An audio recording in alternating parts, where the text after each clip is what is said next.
एक बार एक लड़के ने यूएस के एक बड़े शॉपिंग सेंटर में सेल्समैन की नौकरी के लिए आवेदन दिया। वह शॉपिंग सेंटर काफी बड़ा था और छोटी बड़ी लगभग हर तरह की वस्तुएं वहां बेची जाती थी। कुछ देर लड़के का रिज्यूम देखने के बाद मैनेजर ने कहा, ठीक है, तुम कल सुबह से काम शुरू कर सकते हो। कल शाम को आकर फिर मिलना। तुम्हें पहले ट्रायल पर रखा जाएगा, अगर तुम चीजें बेच पाए तो तुम्हें स्थायी कर दिया जाएगा। लड़के ने दिन भर मेहनत से काम किया और शाम को बॉस के ऑफिस में पहुंच गया। आज तुमने कितने ग्राहकों को माल बेचा? बॉस ने पूछा। सर, केवल एक को, लड़के ने जवाब दिया। केवल एक? बॉस ने आश्चर्य से बोला। ओह, मेरे स्टाफ में सेल्समैन एक दिन में कम से कम 10 से 20 लोगों को सामान बेच देता है। अगर तुम यहाँ काम करना चाहते हो तो तुम्हें भी इतना सेल तो करना ही पड़ेगा।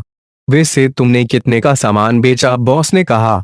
$70,000, लड़के ने उत्तर दिया। क्या? तुमने यह कैसे किया? अचंभित होते हुए बॉस ने पूछा। एक ग्राहक आया था और मैंने उसे मछली पकड़ने के हुक्स दिखाए। पहले छोटा हुक, फिर बड़ा हुक और अंत में बड़ा हुक। उसने तीनों खरीद लिए। फिर मैंने उसे मछली पकड़ने की रॉड और गियर भी बेच दिए। फिर मैंने उससे पूछा कि वे कहाँ मछलियां पकड़ने जा रहा है, तो उसने बताया कि वह समुद्र में मछलियां पकड़ना चाहेगा, किसी झील में नहीं। तब मैंने उसे बताया कि उसे 2 इंजन वाली मोटर बोट खरीदनी चाहिए जो उसके लिए सेफ रहेगी।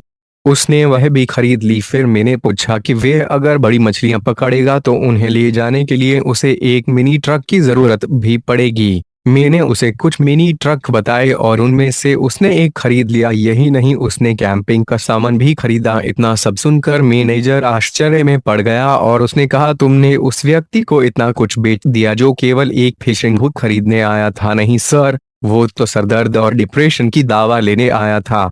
मैंने उससे कहा, सर, फिशिंग डिप्रेशन दूर करने का सबसे अच्छा उपाय है। बॉस ने यह सब सुनकर कहा, बेटा तुम तो मेरी कुर्सी पर बैठो। मोरल ऑफ द हिंदी कहानी इज, यह कहानी अविश्वसनीय और काल्पनिक लगती है, लेकिन प्रत्येक सेल्समैन इससे सीख सकता है कि अगर आप अपने ग्राहकों की वास्तविक समस्याओं को हल करने में उनकी मदद करेंगे तो आप तेजी से सामान बेच सकेंगे। Understand and help solving the problems of your buyers for more sale। ऐसे ही वीडियो के लिए हमारे चैनल को सब्सक्राइब करना ना भूलें।